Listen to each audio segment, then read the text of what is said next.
이번 시간에는 한국의 IMF 외환 위기에 대해 얘기해볼까 합니다. 나무위키의 IMF 외환 위기를 검색해보면 외환 위기 사태 발생 직전까지 김영삼 정부의 금융정책으로 인해 각 기업들은 무분별한 차입에 의존하며 무분별한 가잉 투자를 벌였다고 나오는데 한 가지는 맞고 나머지 한 가지는 틀렸다고 봅니다. 우선 각종 자료를 보면 기업들의 차입이 지나치게 많았던 것은 사실이지만 무분별한 가잉 투자라는 말은 사실이 아닐 가능성이 높습니다. 기업들의 설비 투자 규모가 크지 않았다는 점이 첫 번째 근거이고 놀고 있던 공장이 없었던 것이 두 번째 근거입니다. 만약 기업들이 가잉 투자를 했다면 공장 가동률이 급격히 줄어들었어야 정상인데 그런 일은 일어나지 않았죠. 책 외환위기와 그 후의 한국 경제의 저자는 기업들이 가잉 투자를 하지 않았고 오히려 그 투자 덕분에 한국이 위기를 빨리 탈출할 수 있었다고 주장합니다. 그럼 IMF 외환위기는 왜 발생했을까요? 간단히 말하면 돈을 쉽게 벌려고 했다가 망했다는 건데 자세하게 살펴봐도 그리 어려울 건 없습니다. 1990년대 한국은 아직 선진국이 아니었고 금리가 당연히 선진국보다 높았습니다. 금리는 그 나라의 금융 안정성과 밀접한 관련이 있기 때문에 당연히 한국의 대출금리가 미국, 유럽, 일본 같은 국가들보다 높았죠. 일반인들은 그렇구나 정도로 넘어가겠지만 금융인들은 여기서 기가 막힌 사업 아이템을 하나 발굴했습니다. 금리가 저렴한 선진국에서 돈을 빌려서 한국인에게 다시 높은 금리로 돈을 빌려줬는데 이런 사업은 금방 우후죽순 퍼졌고 한국의 외채는 엄청난 규모로 늘어나게 됩니다.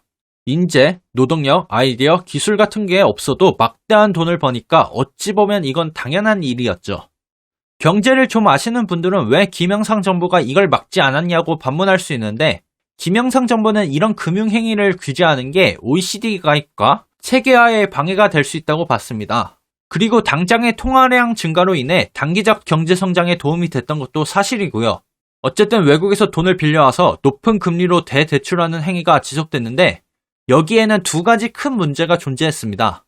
첫 번째 문제는 태국에서 시작된 아시아 금융위기가 터졌다는 겁니다. 지금은 한국과 태국을 비슷한 나라라고 보지 않지만 1990년대 서양인들의 눈에는 태국이나 한국이나 별 다를 바가 없었죠.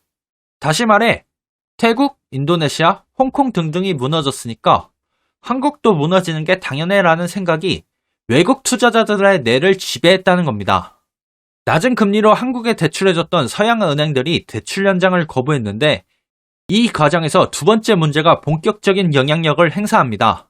아까 개발도상국은 상대적으로 위험하고 그렇기 때문에 금리가 높다고 얘기했습니다. 이걸 좀 더 생각해보면 외국 은행들이 한국에 장기 대출을 안 해줬을 거라는 결론이 나옵니다. 왜냐하면 한국은 그 당시 선진국보다 상대적으로 더 위험했기 때문이죠. 두 번째 문제를 간단하게 요약하면 이렇습니다. 선진국에서 빌린 대출은 단기 대출인데 한국 기업과 국민들에게 다시 대출한 것은 장기 대출이다. 장기 대출은 돈이 묶인 것이나 다름없기 때문에 대출 연장이 안 되면 다른 돈을 끌어와서라도 단기 대출을 상환해야 된다. 당연히 대출 상환을 하기 위해서는 돈이 필요한데 장기 대출을 너무 많이 해줬기 때문에 당장 돈이 없습니다. 그럼 어디서 돈을 끌어올 수 있었을까요? 가장 먼저 생각나는 곳은 정부였습니다. 정부의 외환보유고에 달러가 있었던 것은 사실이지만 문제는 그 양이 많지 않았다는 겁니다. 지금 한국의 외환보유고는 전 세계에서 손꼽힐 정도로 든든하지만 김영삼 정부 때는 매우 빈약했습니다. 1997년 한국의 외환보유액은 단기 외채의 40%에 불과했고 외환보유고는 금방 바닥을 보였습니다. 어떻게 해서든 턱없이 부족한 달러를 메꿔야 되는데 IMF에는 죽어도 손을 벌리기가 싫었습니다. 왜냐하면 IMF에게 달러를 빌린다는 것은 경제 위기를 공식적으로 인정하는 것이나 마찬가지였기 때문이죠. 정부가 전전긍긍하는 와중에 구세주가 하나 등장했는데 바로 일본이었습니다. 일본은 태국과 인도네시아에서 시작된 아시아 금융위기에 자기까지 휘말릴까봐 무서웠고 한국이 도미노 같은 금융위기의 연쇄작용을 끊어주길 바랬습니다. 하지만 안타깝게도 미국의 반대로 인해 일본의 대출은 무산됐고 결국 한국 정부와 기업들은 IMF라는 마지막 돈줄을 찾아갔습니다. IMF는 사채업자만큼이나 무시무시한 악명을 자랑했고 한국 정부에게 엄청난 개혁을 요구했습니다. 일본의 대출을 반대했던 미국의 자본들이 한국의 알짜 기업들을 헐값에 인수했을 뿐만 아니라 막대한 사람들이 그 과정에서 해고됐죠. 그렇게 지옥은 시작됐습니다.